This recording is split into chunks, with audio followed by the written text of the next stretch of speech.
Indonesia, Sandiaga Salahuddin Uno, optimis jika sektor pariwisata Sulsel akan bangkit pasca pandemi. Sejumlah strategi diakui terus dilakukan untuk menggait wisatawan.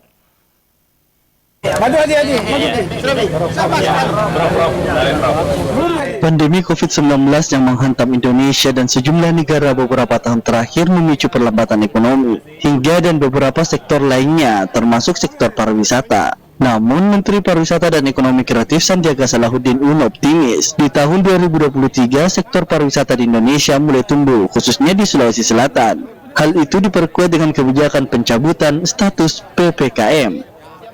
Mantan cawapres pasangan Prabowo Subianto ini menyebutkan, Sulawesi Selatan memiliki banyak keunggulan potensi wisata untuk menggait wisatawan, baik dari mancanegara maupun wisatawan lokal. Kita sedang mengembangkan Kampung Kars Ramah-Ramah dan juga Desa Wisata Ara di Bulukumba.